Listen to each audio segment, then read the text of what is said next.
Halo, selamat malam semua. Selamat datang di channel kisah horor ini. Pada video ini, aku akan menceritakan suatu pengalaman supranatural yang memang tidak bisa dicerna dengan akal.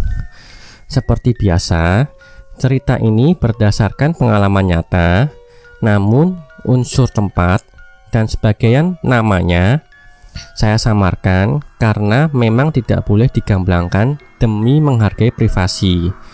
Semoga kisah mistis ini bisa menghibur kalian ya.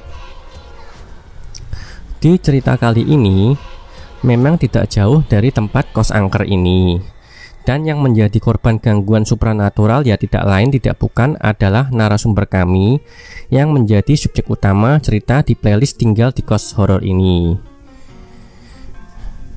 Nama aku Wira, lelaki biasa-biasa saja yang mengadu nasib di kota Jakarta. Aku tidak memiliki kemampuan supranatural ataupun indera keenam. Jika kalian ingin mengetahui pengalamanku, mungkin kalian bisa menonton kisahku yang ada di awal episode playlist ini. Pada akhirnya, takdir tidak mengenal kata andai. Sesuatu yang telah digariskan sudah pasti terjadi dan tidak dapat dihindari. Mungkin sudah suratan takdir, aku harus berurusan dengan yang namanya hal-hal supranatural. Ada banyak pengalaman mistis yang aku alami. Namun, aku akan menyelesaikan kisahku selama tinggal di kos yang menjadi istana jin ini. Kali ini, aku akan menceritakan salah satu pengalaman supranaturalku selama tinggal di kos horor. Entah pengalaman ini merupakan ujian atau emang lagi apes, aku tidak bisa menjawab.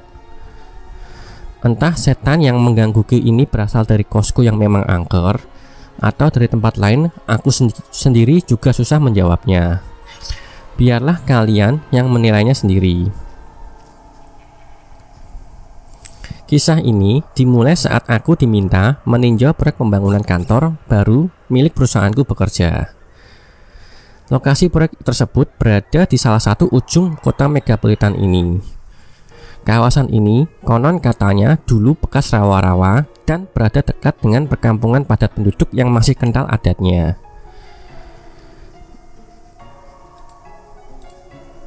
Singkat cerita, aku sampai di lokasi pukul 9 pagi. Saat itu, aku bersama beberapa orang kantor tiba di lokasi proyek. Kami ditunjuk oleh atasan kami untuk mewakili perusahaan untuk menghadiri acara groundbreaking lokasi kantor baru kami. Kondisi lokasi saat itu berupa tanah kosong yang selesai diuruk.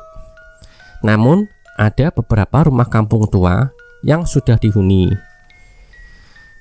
Rencananya, kami akan bertemu dengan kontraktor untuk melaksanakan meeting perdana perihal pemaparan rencana kontraktor untuk membangun bangunan kantor kami.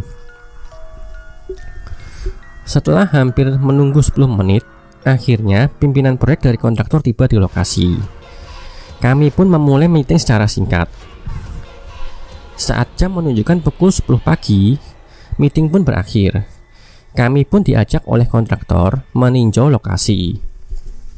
Ternyata pada hari itu juga langsung dilaksanakan penggalian untuk persiapan pondasi bangunan. Salah satu temanku bertanya ke pimpinan proyek yang bernama Pak Tris. Pak Tris, emang boleh ya langsung jalan kerja hari ini? Apa nggak sebaiknya ada acara selamatan dan berdoa dulu? Pak Tris menjawab bahwa perusahaannya tidak menyiapkan biaya untuk hal-hal begituan. Lagian, Pak Tris sendiri juga tidak percaya begituan. Yang penting, proyek jalan dan tidak telat dari deadline. Aku yang saat itu mendengar jawaban Pak Tris juga masa bodoh. Toh, Pak Tris adalah orang senior di bidang ini. Sudah banyak makan asam garam di bidangnya.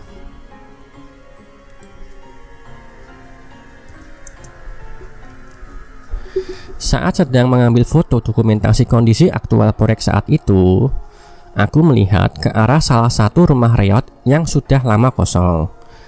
Aku melihat ada beberapa deret rumah kosong yang sudah hampir ditutupi oleh tingginya rumput liar. Rencananya, rumah-rumah kosong tersebut akan diratakan dengan tanah. Ada salah satu anak buah Pak Tris yang melapor ke rombongan kami yang sedang berjalan mengelilingi lapangan bahwa dia menemukan sebuah sumur tua yang tidak terpakai. Dia bertanya ke Pak Tris, itu sumurnya mau diapakan?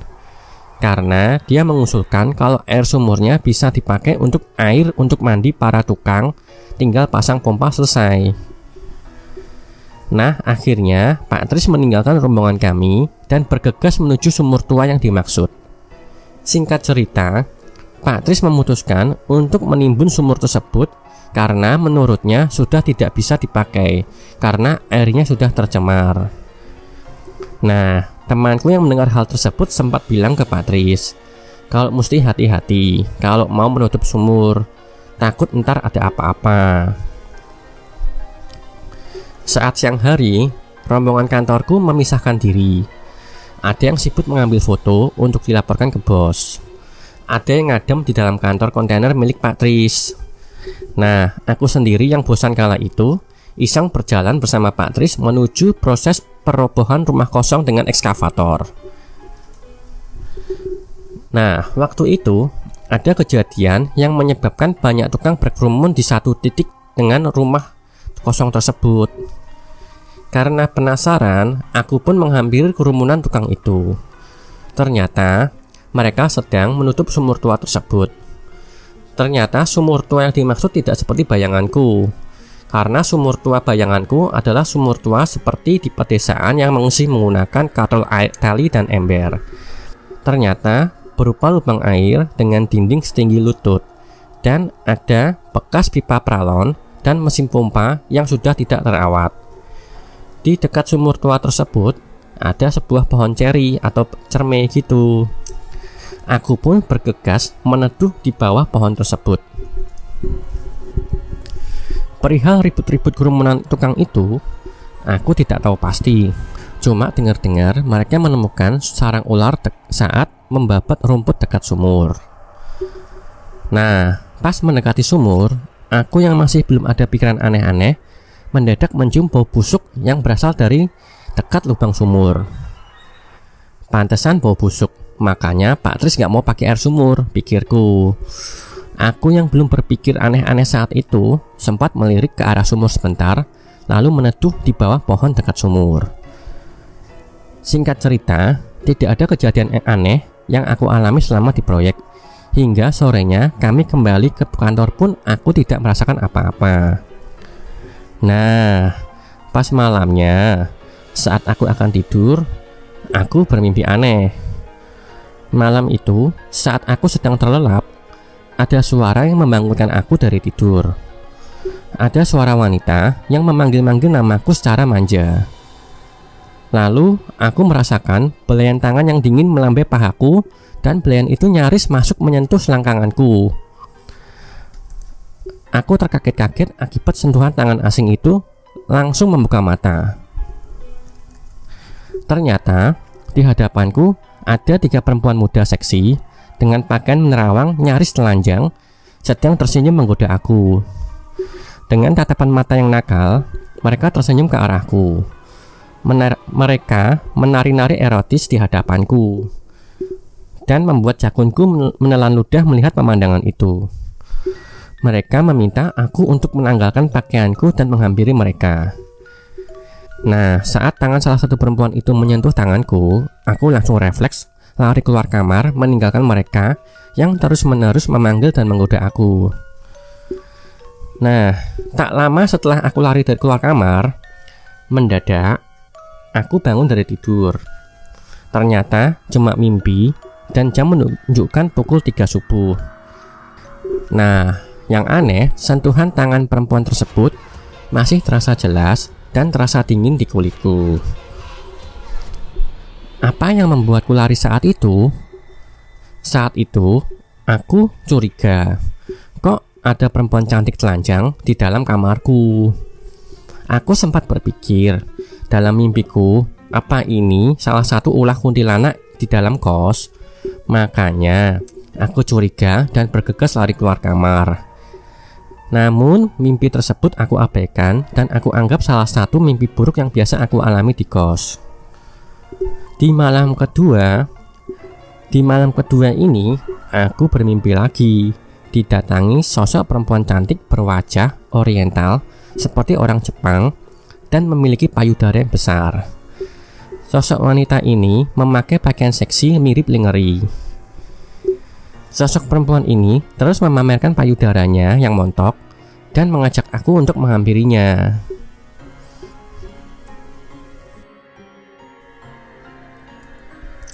Namun kali ini, saat lokasi kejadian mimpiku ini di koridor depan kamar. Saat aku akan masuk ke kamar, tiba-tiba terdengar suara perempuan sedang memanggil aku dari belakang. Nah, kembali lagi, aku nyaris menghampiri perempuan seksi itu seolah pikiran sudah dipenuhi hawa nafsu. Namun anehnya, tiba-tiba muncul perasaan takut dan aku lari masuk ke kamar dan mengunci pintu. Ya, kembali lagi. Kenapa aku takut? Karena set lokasinya di dalam kos angker. Lalu tak lama terdengar suara pintu kamar digedor-gedor seolah wanita ini memaksa minta masuk ke kamar. Lalu aku pun kembali bangun dan jam masih subuh.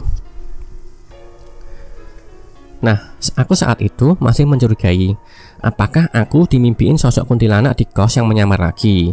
Tapi kok tumben 2 malam berturut-turut. Biasanya tuh ada jeda 4-7 hari tidak berturut-turut seperti ini.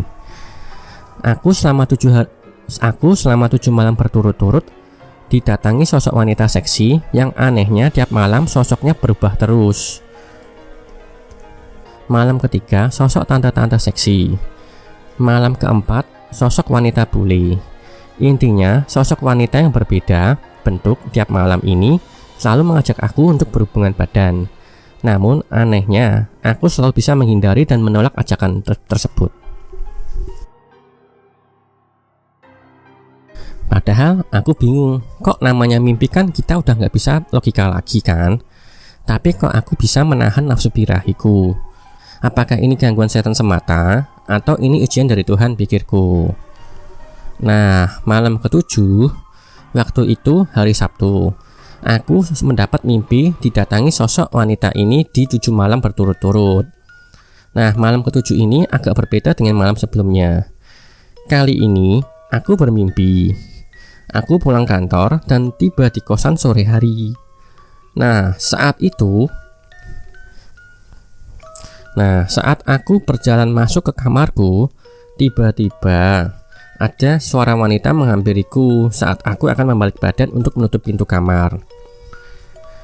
Aku melihat ada sosok 2 perempuan dengan muka hancur gak karuan. Kali ini bentuknya mirip sosok kuntilanak. Sosok yang paling aku ingat saat itu adalah sosok kuntilanak dengan wajah mirip tengkorak dengan kulit mengkerut berwarna merah matang seperti habis dibakar dan memiliki gigi ompong di sisi atas bawahnya. Ada salah satu sosok kuntilanak melompat menyergap dan memeluk aku dan berteriak, "Yo, ayo, bersenggama yuk, ayo. Kamu gak mau sama sosok cantik seperti aku?" Aku yang kaget langsung melompat mundur dan berteriak sambil ketakutan. Aku langsung membaca doa sebisa aku sambil ketakutan.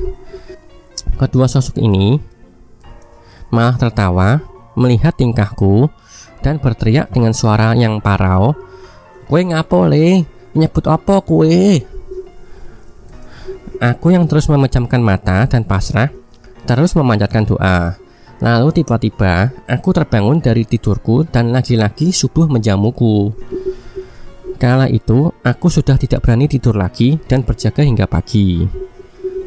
Anehnya, setelah mimpi tersebut, aku mengalami meriang dan sekujur badan terasa dingin. Aku menduga mungkin akibat selama seminggu ini tidurnya tidak lancar. Paginya, sekitar pukul 9 pagi, aku menggunakan aplikasi pijat panggilan yang ada di menu ojek online. Sekarang sudah nggak ada. Setelah hampir 10 menit tidak ada yang nyantol, aku yang sudah menyerah tiba-tiba mendapat notifikasi ada yang menerima panggilanku. Akhirnya datanglah seorang ibu-ibu sekitar umur 50-an ke kosan. Saat pertama kali bertemu aku di pagar depan, dia sudah mengernyitkan dahi ke arahku, seolah dia enggan dekat-dekat dengan aku. Nah, pas saat aku mengantar ibu ini ke kamar, dia terus menutup hidung dengan tisu dan melihat seluruh sudut kamarku. Akhirnya ibu ini tiba-tiba bilang, "Mohon maaf mas, masnya ini punya pusaka ya? Atau pasang susuk?" "Mohon maaf banget mas, masnya mukanya seperti mayat. Terus pas pertama kali ketemu mas di bawah tadi, ada bau busuk dari rumah kos ini seperti bau bangkai." Lah, aku pun kaget mendengar tiba-tiba ibu ini bilang seperti itu. Tapi dalam hati agak tersinggung juga, kok tiba-tiba dituduh begituan. Aku balik menjawab, kenapa ibu bisa menjawab seperti itu. Terus ibu ini bilang, "Masnya ada yang ngikutin sosok perempuan, tapi bentuknya serem semua." Saat itu aku masih menduga kalau mungkin ibunya ini melihat sosok jin penghuni kos, sehingga dia bisa berbicara seperti itu. Aku pun terus terang bilang secara singkat ke ibu kalau tempat kos ini agak horor. Tapi si ibu ini bilang kalau yang sosok yang ngikutin aku ini bukan berasal dari rumah ini atau kawasan ini, namun dari luar daerah rumah. Nah, setelah dia kembali melihat-lihat kondisi kamarku dan sempat memegang tanganku, dia bilang kalau yakin bahwa sosok wanita yang mengikuti aku ini bukan dari rumah ini, sembari mengiyakan kalau kosku ini hawanya nggak enak dan serem auranya. Nah, dari penuturan si ibu, ternyata aku baru tahu kalau si ibu ini memiliki indera keenam. Dia ini dulu sebelum jadi tukang pijit keliling, bekerja sebagai tukang bersih-bersih di proyek. Dia sering diminta memijit para tukang bangunan jika lagi pegel. Bahkan dia sering disuruh untuk menyembuhkan tukang jika ada yang kesurupan di proyek. Aku bilang kalau aku tidak punya pegangan, pusaka ataupun susuk. Si ibu memegang tangan dan tengkuk leherku. Dari penuturan dia, aku ternyata ditempeli sosok peri jahat sebanyak 7 sosok perempuan. "Mas dulu pernah main ke tempat yang wingit gak? Atau lewat kuburan kuno?" Aku bilang tidak pernah tuh main-main ke tempat begituan. Nah, tiba-tiba aku teringat sumur tua yang pernah aku lewati tempo hari. Si ibu pun bilang pantesan mereka suka sama masnya, terus nempel di badan mas. Nah, ini kejadian betulan nyata yang aku alamin, dan aku ceritakan apa adanya ke kalian. Terus, belum aku ceritakan keluhan pegel-pegel yang aku alami, ibu ini kembali bertanya ke aku, "Mohon maaf mas, selama ini pernah nggak ada kejadian didatangi lewat mimpi? Pernah diajak, mohon maaf banget, diajak berhubungan badan?" Sembari matanya menunjukkan sorot mata mendelik waspada menyelidik. Aku di situ langsung kaget akibat pertanyaan si ibu ini. Aku langsung percaya si ibu ini emang punya indera keenam, bukan asal bicara doang. Karena aku selama ini belum pernah bercerita tentang mimpiku selama 7 hari berturut-turut ke orang lain. Kok bisa dia tiba-tiba nembak pertanyaan ke aku begitu? Aku pun menceritakan ke dia perihal mimpiku. Dan aku juga menjawab selama ini aku tidak pernah mau diajak berhubungan badan dalam mimpi itu. Dia pun bersyukur dan bilang, "Alhamdulillah, untunglah kalau begitu. Kalau mas pernah berhubungan badan sama mereka, makin susah untuk diusirnya." Aku pun jawab, "Emang ibu bisa ngusir mereka?" Dia bilang bisa. Itu benar-benar happy banget saat itu. Kok bisa? Pas banget ketemu orang punya indera keenam. Padahal aku tuh nggak ngarep sama sekali, cuma nyari tukang pijit aja. Terus si ibu ini bilang, "Tahu nggak mas, sebenarnya saya hari ini tidak mau menerima order pijat karena saya lagi mau ada acara ke Tanah Abang. Sebelum order mas muncul di HP saya sudah nolak beberapa order pijat. Tapi nggak tahu kenapa saat nama mas muncul, ada firasat yang mengatakan aku harus terima order ini. Mungkin ini salah satu jalan pertolongan dari Gusti Allah untuk menolong mas." Makjleb hatiku mendengarnya. Untung saja waktu itu masih punya kesadaran dan tidak terbawa-bawa nafsuku.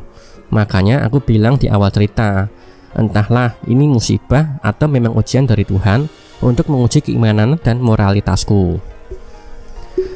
Singkat cerita, dimulailah ritual pengusiran sosok peri yang menempel di badanku. Aku diminta melepas pakaianku dan hanya memakai celana dalam. Gak tahu bagaimana, si ibu itu langsung tahu posisi mana saja yang bikin aku pegal-pegal. Dia cuma bilang ke aku, "Mas, mohon maaf. Mas agamanya apa?" Saya mengusir jin yang nempel dengan ayat-ayat kursi. Masnya juga berdoa dalam hati sesuai keyakinan Mas untuk memperlancar pengusiran jin ini. Mereka ini saat ini bersemayam di sendi-sendi kosong di dalam tubuh Mas seperti lutut dan tengkuk leher. Nah, anehnya, pas ibu mulai mengucapkan doa-doa dalam ayat kursi, seketika sebagian tubuh bagian kiri langsung merinding, tapi di sebelah kanan tidak merinding.